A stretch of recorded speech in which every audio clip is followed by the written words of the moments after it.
నమస్తే, నేను మీ లక్ష్మీ నిర్మల. ఈరోజు నేను మీకు మారేడు పూలు ఎప్పుడు మనం చూడనివి చాలా వింతగా ఉన్నాయి, మంచి సువాసన వస్తున్నాయి.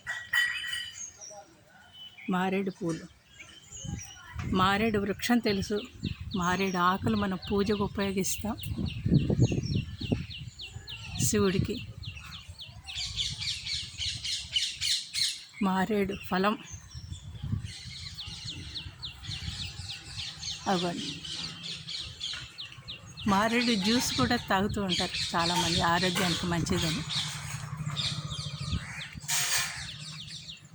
నేను వాళ్ళే చూశాను మొదటిసారిగా మారేడు పువ్వుని. నాతో పాటు మీరు కూడా ఈ ఆనందాన్ని పంచుకుంటారని మీకు నేను చూపిస్తున్నాను. ఇవి మారేడు పూలు, ఇవి పెరిగి పెద్దవై మారేడు ఫలం తయారవుతుంది. మొగ్గలు కూడా ఉన్నాయి, చూసారా? అందులో మొన్న వర్షాలు పడ్డాయేమో, ఆకు కూడా చాలా ఫ్రెష్గా, స్వచ్ఛంగా, చక్కగా కనిపిస్తుంది. చాలా పెద్ద మహావృక్షం మారేడు. మీ అందరికి కూడా నచ్చుతుంది అనుకుంటున్నాను. నచ్చితే లైక్ చేయండి, సబ్స్క్రైబ్ చేయండి. Thank you.